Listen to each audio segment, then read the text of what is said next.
In this tutorial, I am going to discuss a very famous interview problem, LRU cache. So in this problem, we have to design and implement a data structure for LRU cache. So LRU stands for least recently used, and it's a eviction policy. And we have to support two operations, get and put, both in constant time, both in O1 time. These are the method signatures of get and put. So in get, we pass key as an argument, and we have to get the value if key exists in a cache, else return -1. So if the key is found in a cache, then return its value. If it's not found, then return -1. And in put, we have two argument, key and value. So we have to insert the value if the key is not present in a cache. If the key is present in a cache, we have to update its value, and also we have to ensure that while inserting the key value pair or the key value record in a cache, and if the cache reach its capacity, if the cache is full, we have to invalidate, we have to remove the least recently accessed record from the cache, so that we can put or we can insert this new record in a cache. Now let's understand what is cache, what is LRU eviction policy, and also we take example to understand this problem statement better. So cache is a temporary storage area where we keep previously computed data or copy of data to serve future requests, and the main purpose of cache is to improve the performance of an application. Now we understood what is cache and why it is important. So like other storage area, cache has also a limited storage space. Now imagine a scenario when cache is full and we get a new request to insert a record in a cache. So the cache is already full. How we can insert a new record in it? So to insert this new record, we need to evict or we need to remove one record from a cache. And which record should we evict from a cache? So now this eviction policy, this LRU eviction policy comes into the picture. So there are many eviction policy, and LRU is one of the most famous and most implemented eviction policy. So what LRU says is, if the cache size has reached the maximum allocated capacity, then remove the least recently accessed object from the cache, so that we can insert this new record. So let's understand this through an example. Let's assume in our cache we can only store 3 records, and what happens if the cache is full and we get a request to store a new record. So let's understand this through an example. So in cache we are storing only key value pair. So let's write key and value so that we can visualize it. So the first operation is put operation. So we have to put 1 and 3. So 1 is the key and 3 is the value. Second operation is also a put operation. So we have to put 4 as the key and 2 is its value. Third operation is the get operation. We have to return a value which is put against this key 1. So we return 3 here, and this record is accessed 1 time. Now the next record is put 5 and 6. So we have to put this key value pair 5 and 6. So we put 5 as a key and 6 is the value. And now the cache is full. This cache is full, and next operation is get the value against this key 7. So 7 is not present in a cache, so we return -1. And then next operation is get 5. So get the value against this key 5. So we return 6, and also this record is also accessed 1 time. Now the interesting thing is, we have the request to put this key value pair, the key 7 and the value 4. The cache is already full. So how do we insert this new record? I mean, we have to evict one record to insert this record, and which record should we evict from the cache? Now this policy comes into the picture. So we have to evict the record which is least recently accessed. And which record is least recently accessed? I mean, this record is accessed one time, this record is accessed one time, this record is not accessed yet. So this is the least recently accessed record from this cache. So we have to remove this record and then we can put this record. I mean, when we remove this record from a cache, we created one space, and in this space we inserted, or we have inserted this record in a cache. Now after that, when we get the value against this key 4, so in this cache, I mean 4 is not found. I mean the key 4 is not found, as we have already evicted from the cache, we have already deleted from the cache. So we return -1, and after that we perform two operations to get the value against this key 1 and to get the value against this key 5. So we have returned the corresponding value against these keys. So now the important part is we have to perform both the operation in constant time, and also we can remove the least recently accessed record from a cache in O1. So while doing the put operation, we have to do two things.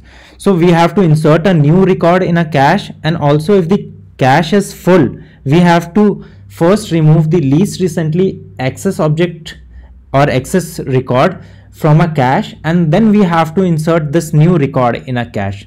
So we have to think a data structure so through which we can do the get and put operation in constant time, and also we can keep track of that which object is least recently accessed. So whenever the cache is full, we can remove them in O1 time complexity. So O1 time complexity, I mean in constant time.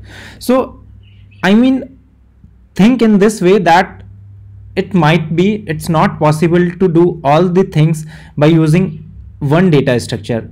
We have to use multiple data structure. So how we can design this this scenario using multiple data structure so that we can perform all the operation optimally. So this is the problem statement, and now let's discuss how we can solve this problem. Let's first discuss how we can solve this problem, which data structures should we use to solve this problem, and then we will see its code implementation. So let's start with the simple scenario. So which data structure is most suitable for doing get and put operation in constant time? So the obvious data structure is hash map. So in hash map, we store the key value pair, and if you see our query is, so put this key value pair in a cache. So let's put key value pair in a cache. Then the second request is also let's put them in a cache, and the third operation is get me the value against this key. So when we see the key is present in a cache, we return its value, and we can do both this operation in constant time, in O1 time. But what about keeping track of least recently accessed records? So we can't do this through this hash map. I mean, it's good for inserting the element and it's good for retrieving the element in constant time, but it's not good for, I mean, keep track of which record is least recently accessed. I mean, we have to think another data structure to do this work. We can use doubly linked list along with hash map to keep track of least recently accessed record, and why we are using doubly linked list you will know shortly. And the idea here is to put the most recently used item at the head of the list and the least recently used item at the tail. And in hash map we put the key along with address of the node so that we can access the key in O1 time, and then we go to that node and move it to the head in constant time.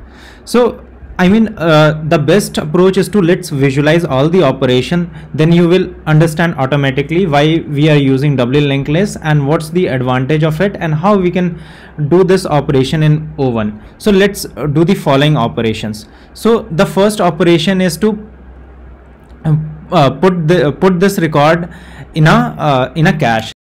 we have first created a node, and in this node we put both the key and value pair, and then we put this node address in a hash map along its key. And in doubly linked list we have the access of the next node and the previous node both. So doubly linked list contain the three parts: the address of the next node, the address of the previous node, and the data part. And in data part we are keeping key and value, and here is the next and previous pointers. So and this is the head and this is the tail. So head indicates the starting of a doubly linked list, and tail indicates the ending of a doubly linked list. Now the next record is to put 4 and 2. So let's see. When we insert a new record, we have to first create a node and insert it at the head of a linked list. So head will point to this node, and then we have to add the key with their address in a hash map. So this is the recently used node. So this is the recently created node, and we have to put it at the head of at the head of a list.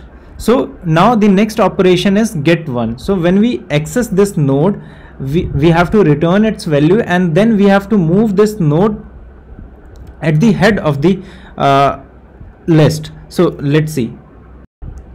Now we access this node whose key is 1. So after this operation, the doubly linked list is like this. We move this node at the front, and so this is the address of this node, and this is the address of this node. And after that we do another put operation, another insert operation. So the space is there in cache, so we put this node at the head. So we put 5 here and the address of this node, and in this 1 the address is there, and 4 the address is this one.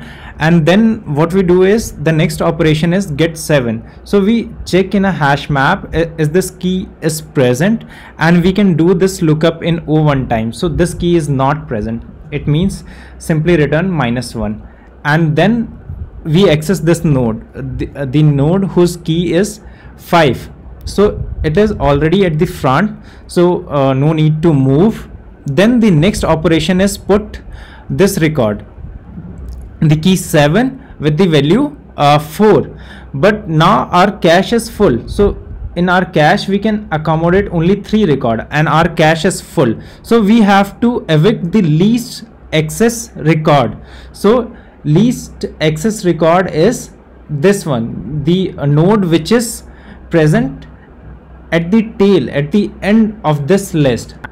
We know the immediate node which tail points in constant time, and in this doubly linked list we keep the key and value pair. So through key we know that which record we have to remove from the hash map, and also which node we have to remove from this list.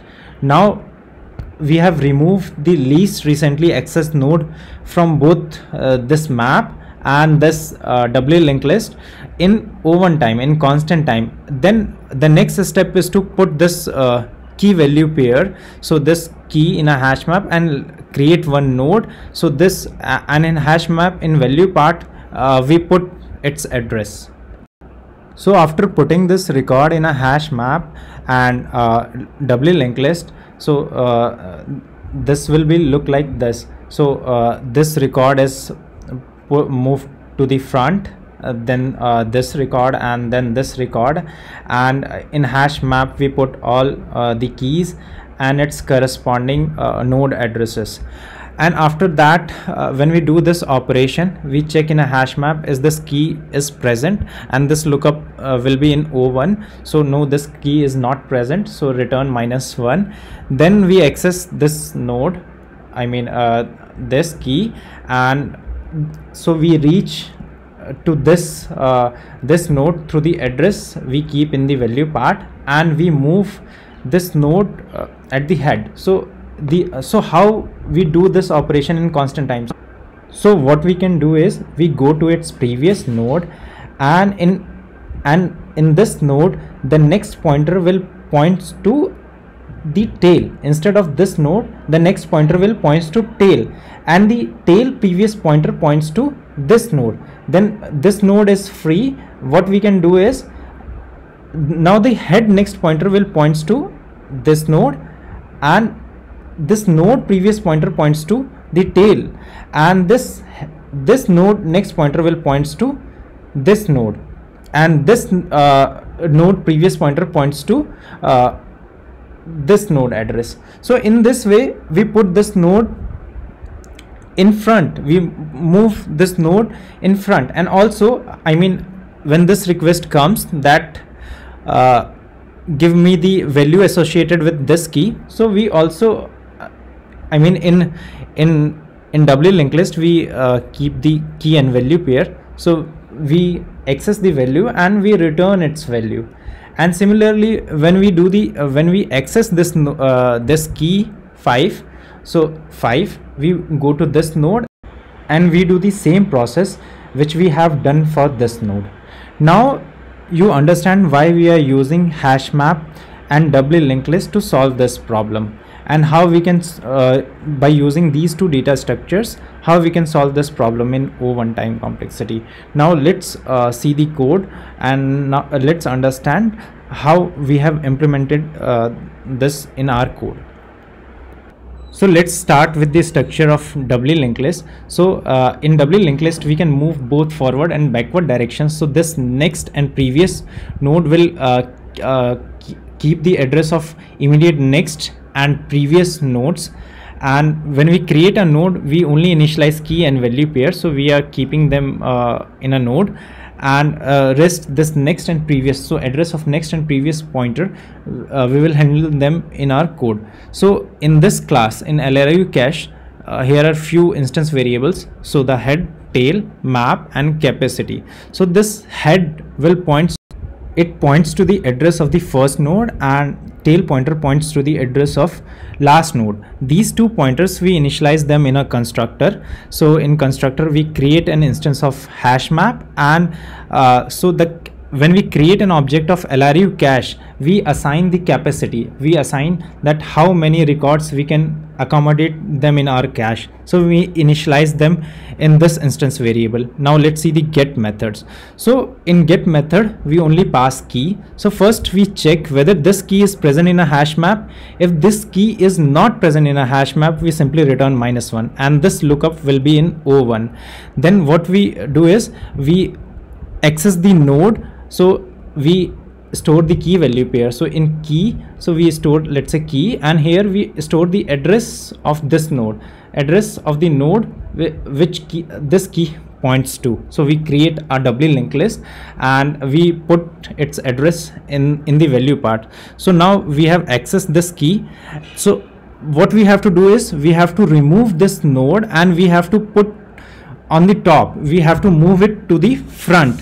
So we do this two operation, and I'll show the code of both the methods, and then we return the value, so the value which we stored them in a doubly linked list. So let's see the code of put method. So in put method we have multiple conditions. First one is if the key is found in a map. So if key is found in a map, simply update its value, then remove this node and move to the head. Else the second condition is, and it's important one, if the, let's say, if the capacity is reached, so we allow only 3 records, and we put all the 3 records in a map in a cache. Then we get the request to put another request in a cache, and no storage space is left. So we have to first remove the least access record from a cache, then we can put the new record. So here so we use the head and tail pointer. So tail pointer points to the last record and head pointer points to the first record, and we always move the recently accessed record to the head, and the last so the least access record is at the tail. So we access that record and we remove it from the map and from the doubly linked list. Then we put the new record in a map and doubly linked list. And now let's see the code of this remove node and put on top. So this remove node method and put on top method. So let's see its code. Now let's understand these two methods through an example. So first let's see this method remove node, in which we pass the node we want to remove. Now assume we pass this node to remove from this doubly linked list. So what we can do is we go to its previous node and we go to its next node. Then the next node of the next pointer of this node points to the address of this node. So we have to remove this node, so we have to update its value. So the next pointer of this node, we have to point to this node. So we have to cut the link here, and the next pointer will point to the address of this node. Now similarly in the next node, the previous node of this node points to the address of this node, and we want to remove this node. So instead of this node, we have to update its address. So this pointer should points to the address of this node, and in this way we remove this node. And what if this node or this node is not there? So this is the else condition. So if the previous node is not present, then head will points to the address of this node. I mean, we have to remove this node and this node is not there, so head will points to the address of this node. And similarly in case of this condition, so we go to its next node, and next node points to the address of this node, and if this node is not there, in that case head will points to the address of this node. So this is the remove method, and this is how we can remove the node from the doubly linked list. And now we have to put this at the top. We have to move this node to the head. And now let's see how this method works. So to put this node at the top, what we need to do is, so this pointer will point to the address of this node, and the previous pointer of this node will point to the address of this node, and the next pointer of this node points to the address of this node, and the previous pointer of this node points to the address of this node. So in this way we can put this node on the top at the head. And now this is the method.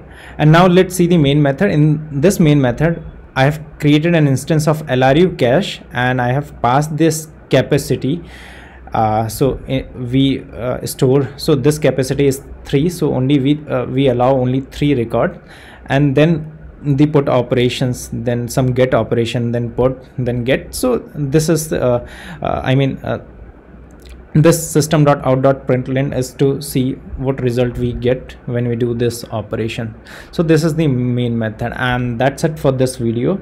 And I hope that you understand the whole concept of creating a LRU cache or designing a LRU cache.